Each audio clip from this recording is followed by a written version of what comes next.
Hello दोस्तों। तो भारतीय संविधान का अध्ययन कर रहे थे हम। भारतीय संविधान में हम संविधान का निर्माण चैप्टर नंबर 2 देख रहे थे। चैप्टर नंबर 2 के अंतर्गत हमने कौन कौन से टॉपिकों का डिस्कशन कर लिया था। उन टॉपिकों को मैं अगर बात करूं तो हमारा जो है चैप्टर नंबर 2 हम डिस्कस कर रहे हैं संविधान निर्माण। इसमें संविधान की मांग का जो पहला टॉपिक है वो उसको डिस्कस कर चुके हैं।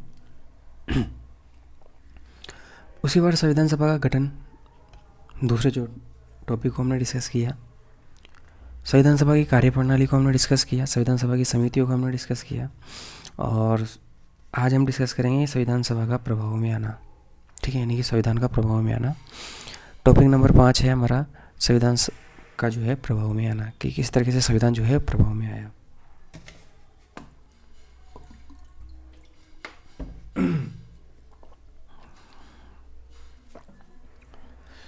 तो बात है 4 नवंबर 1948 की। 4 नवंबर 1948 की इस तारीख को संविधान जो का अंतिम प्रारूप तैयार हुआ और उसको पेश किया गया और पहली बार जो है इस तारीख को संविधान को पढ़ा गया। ठीक है, उसके बाद 5 दिनों तक इस पर आम चर्चा हुई।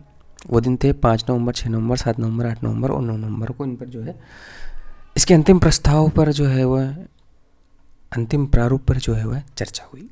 संविधान के अंतिम प्रारूप पर चर्चा हुई। उसके बाद 15 नवंबर 1948 को दूसरी बार इस पर विचार किया गया और 7653 संशोधन प्रस्ताव जो है इस पर आए। ये जो अंतिम प्रारूप था इस पर 7653 संशोधन प्रस्ताव आए, जिनमें से सिर्फ 2473 पर ही चर्चा हुई। उसके बाद हम आगे नेक्स्ट डेट को चलते हैं। अब आती है सबसे महत्वपूर्ण तिथि 26 नवंबर 1949 की। यह महत्वपूर्ण तिथि है, आपको याद होनी चाहिए। इस तिथि को क्या हुआ? इस तिथि का पहली चीज तो इस तिथि का जो उल्लेख है, आपको इस तिथि का उल्लेख, इस तिथि को आपने कहाँ देखा होगा? इस तिथि को आपने संविधान की प्रस्तावना के अंतर्गत देखा होगा। अब जब संविधान की प्रस्तावना देखेंगे तो उस प्रस्तावना में 26 नवंबर 1949 की तारीख आपको देखने को मिलेगी। क्या हुआ इस दिन? इस दिन संविधान सभा में क्या हुआ?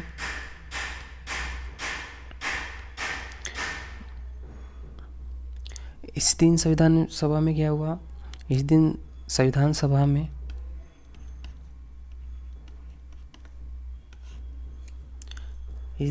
सभा में संविधान को अपनाया गया।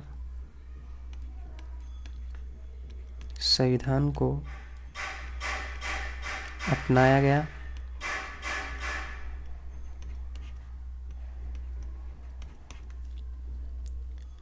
संविधान को लागू किया गया।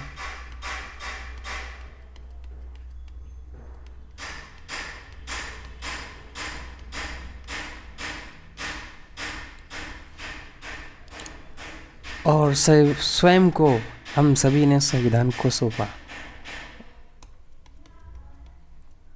स्वयं को संविधान को सौंपा कि जैसा हमारे संविधान में लिखा है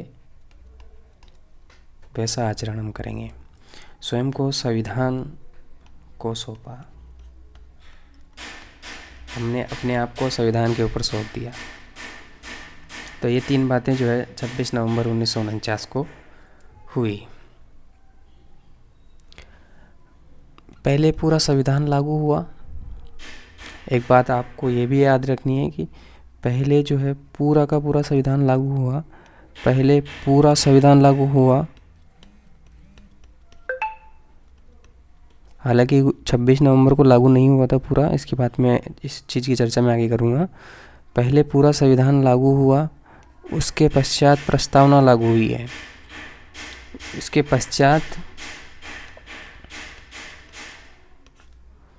पश्चात ही प्रस्तावना लागू हुई। पहले पूरे संविधान लागू हो गया, उसके बाद प्रस्तावना को लागू किया गया। प्रस्तावना, हालांकि संविधान में सबसे पहले खोलते प्रस्तावना आती है, लेकिन प्रस्तावना को सबसे बाद में लागू किया गया था। पहले पूरा संविधान लागू हो गया, उसके बाद में प्रस्तावना लागू हुई है। नेक्स्ट पॉइंट की अगर मैं चर्चा करूँ कि जो अंबेडकर साहब हैं, डॉक्टर बी आर अम्बेडकर,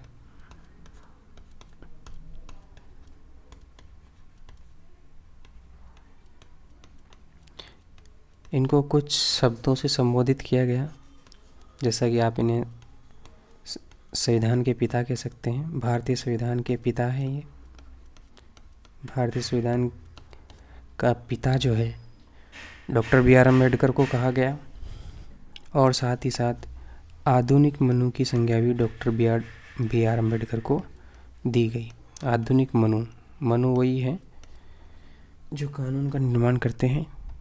ये प्राचीन समय की बात है, तो आधुनिक समय में तो डॉक्टर बी आर अम्बेडकर ने पूरा संविधान लिख दिया, तो ये आधुनिक मनु है। तो इन दो नामों से जो है पुकारा गया। उसके बाद बात करें कि जब संविधान लागू हुआ उस समय इसमें क्या क्या था। संविधान जब हम लागू होने के समय की बात कर रहे हैं, जब ये लागू हुआ तब इसमें एक प्रस्तावना थी, एक प्रस्तावना,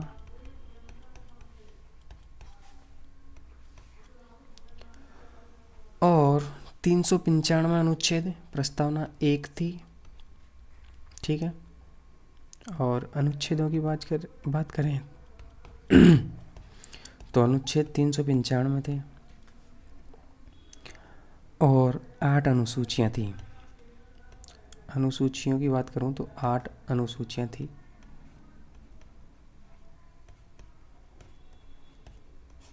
तीन 395 अनुच्छेद थे, 8 अनुसूचियाँ थी और एक प्रस्तावना थी।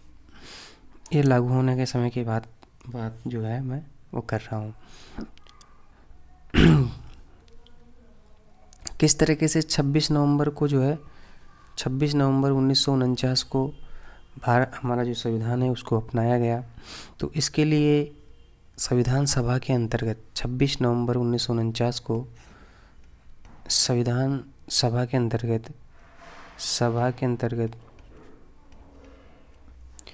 एक प्रस्ताव लाया गया और उस प्रस्ताव को डॉक्टर बी आर अम्बेडकर ने पेश किया।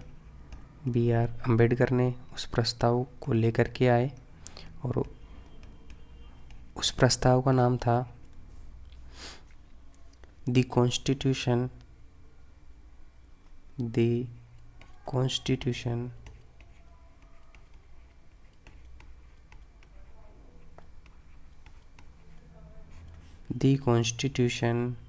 is settled by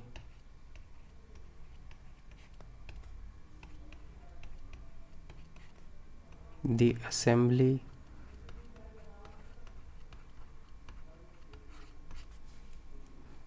be passed।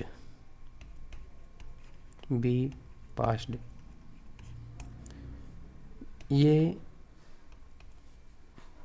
प्रस्ताव सामने लेकर के आए डॉक्टर बी आर अम्बेडकर, और इस पर संविधान सभा के जो अध्यक्ष हैं, सदस्य हैं, उन सभी लोगों ने जैसे ही इस पे साइन किया, इस प्रस्ताव पर, इसको संविधान सभा में डॉक्टर बी आर अम्बेडकर लेकर के आए थे, और जैसे ही इस पर अध्यक्ष और जो संविधान सभा के जो अन्य सदस्य हैं उन सभी ने इस पर हस्ताक्षर किए, और संविधान इसके साथ जो है ये जो प्रस्ताव है वो पास हो गया और हमारा संविधान इस तरीके से लागू हो गया।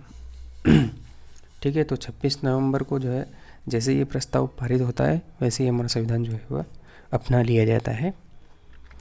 इस प्रस्ताव को पूछा जा सकता है कि इस प्रस्ताव को लेकर के कौन आया था, तो इस प्रस्ताव को जो है डॉक्टर बी आर अम्बेडकर लेकर के आए थे, और सभी सदस्यों ने, अध्यक्ष सहित सभी सदस्यों ने इस पर जो है सिग्नेचर किए थे। ठीक है, तो ये था हमारा आज का टॉपिक, संविधान सभा का प्रभाव में आना, कि किस तरीके से संविधान जो है वो प्रभाव में आया। तो ये पूरी प्रक्रिया थी कि किस तरीके से क्या हुआ। सबसे पहले मैं आपको बता देता हूँ कि कैसे क्या हुआ। सबसे पहले जो है इसका अंतिम प्रारूप तैयार हुआ। ठीक, प्रारूप तैयार हो गया, पहली बार संविधान को पढ़ लिया, आम चर्चा हो गई, दूसरी बार लाए। ठीक है, कितने संशोधन प्रस्ताव आए इस पर? संशोधन प्रस्तावों की अगर हम बात करें, कुछ संशोधन प्रस्ताव इस पर आए हैं, जैसे 7,653, उसके बाद 2,473 पर ही चर्चा हो पाई क्योंकि संशोधन प्रस्ताव ज़्यादा थे। उसके बाद पहुंचते हैं 26 नवंबर 1949 की महत्वपूर्ण तिथि की ओर। इस तिथि का उल्लेख हमने प्रस्तावना में देखने को मिलता है। ठीक है, और 26 नवंबर 1949 को सभा के अंदर डॉक्टर B.R. अम्बेडकर साहब जो है वह the constitution is the settled by the assembly be passed, ये प्रस्ताव लेकर के आते हैं। जैसे इस प्रस्ताव पर सभी सदस्य और अध्यक्ष सहित सभी साइन कर देते हैं, हस्ताक्षर कर देते हैं, वैसे ही संविधान हमारा जो है वह लागू हो जाता है। संविधान लागू होने के समय इसमें एक प्रस्तावना, 395 अनुच्छेद और 8 अनुसूचियाँ होती है।